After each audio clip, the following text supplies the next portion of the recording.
Muito obrigado, presidente.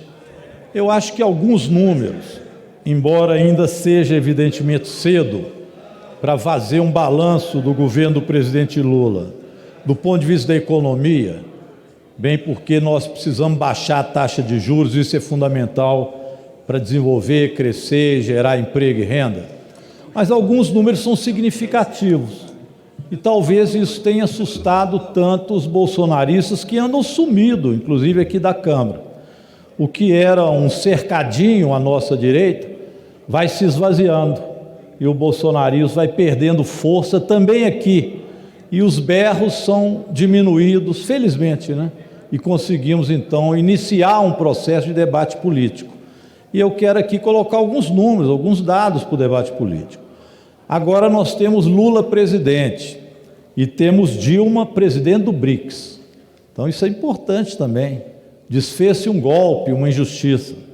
O dólar está a R$ 4,90, baixou de R$ 5,00. O diesel, R$ 5,50. Vamos lembrar que com Bolsonaro ele era muito maior do que isso. A gasolina está em R$ 5,51, chegou com Bolsonaro a R$ 10,00 a gasolina. São também índices bons, positivos. O filé mignon, R$ 34,47. E a inflação baixou para R$ 4,65%. Tem um dado importante também para os nossos colegas deputados, o povo brasileiro levar em consideração. A reserva cambial já aumentou em 21 bilhões de dólares.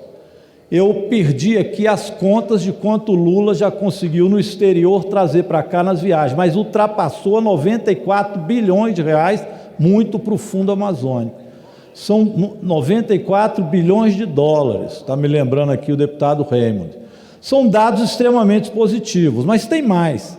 A isenção do imposto de renda já é na faixa de 2.640, há muito tempo, mais de 5 anos, não se fazia justiça no imposto de renda, baixando a isenção. Isso vai colocar para a economia 6,7 bilhões na economia, só com a isenção nessa faixa de imposto de renda. E o salário mínimo está pequeno ainda, de R$ 1.320, porque desde Temer está achatado, mas já há aumento real do salário mínimo no Brasil. Eu citei aqui alguns dados de economia que mostram já a diferença. Nós não estamos satisfeitos com esses dados ainda não, porque é preciso gerar emprego e renda, e para isso nós precisamos baixar a taxa de juros e fazer com que o Brasil tenha, através do seu povo, renda. E para isso foi muito importante estes números, o que nós aprovamos da PEC do Bolsa Família. O presidente Lula tem mais uma vez razão. O PIB cresce, a economia cresce, há emprego quando nós aumentamos a renda do povo trabalhador, do povo mais pobre, porque aí a roda da economia gira. E é impressionante como os economistas do mercado, esse presidente do Banco Central, não entende absolutamente nada de povo e tem uma economia ortodoxa, achando que basta aumentar a taxa de juros, que isso fará o controle inflacionário e ponto final. Então fica aqui, mais uma vez, o repúdio, que não é apenas aqui da liderança do governo, mas é um repúdio do povo brasileiro a essa taxa de juros tão alta. Mas nós precisamos falar também da política. Eu falei de dados da economia. Tem alguns dados da política importantes, viu?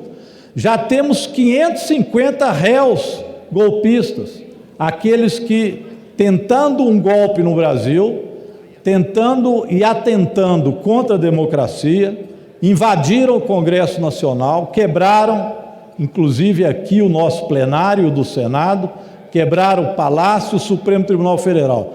Já são 550 réus e tem uma comissão parlamentar mista de inquérito que já foi lida.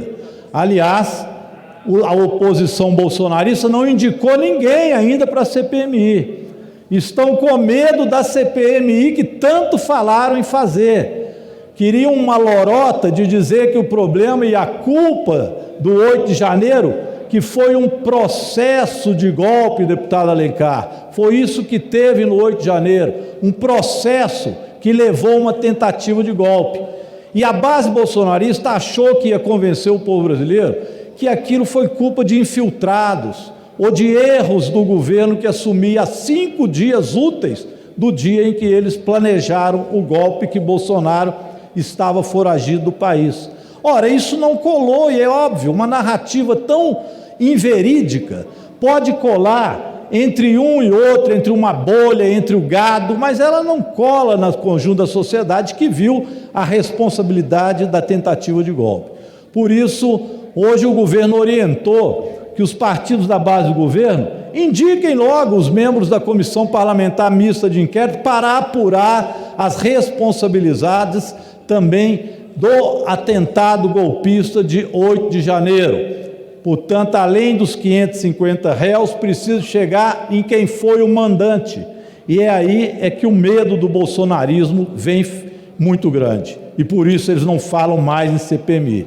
Depois que apareceram os diálogos golpistas de um tal Major Ailton, ex-major, candidato do PL a deputado estadual no Rio, onde disse que sabe quem mandou matar Marielle e explica como se daria o golpe no 8 de janeiro, a base bolsonarista se calou, porque é óbvio que esses diálogos eram sabidos também do ex-presidente Jair Bolsonaro. Não bastasse o diálogo dele com o Mauro Cid, agora apareceu o coronel Elcio Franco, que dizia que precisava colocar 1.500 homens para que o golpe se consolidasse naquele dia 8, explicitando isso na antessala do ex-presidente Jair Bolsonaro.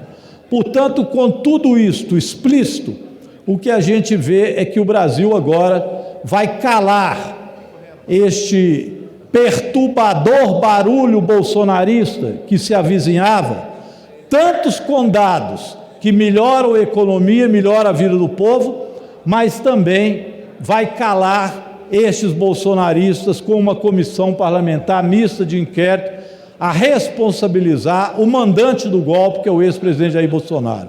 Por isso que estão dizendo, Bolsonaro vai ficar inelegível e a prisão está próxima.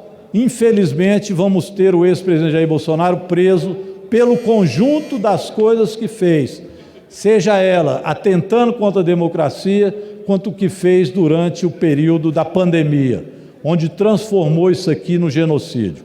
A cloroquina substituiu a vacina naquela época, mas a vacina voltou e o presidente Jair Bolsonaro vai ser também por isso responsabilizado. Então eu queria trazer esses dados positivos para mostrar que o governo Lula funciona e o Brasil melhora. Muito obrigado, presidente. Presidente.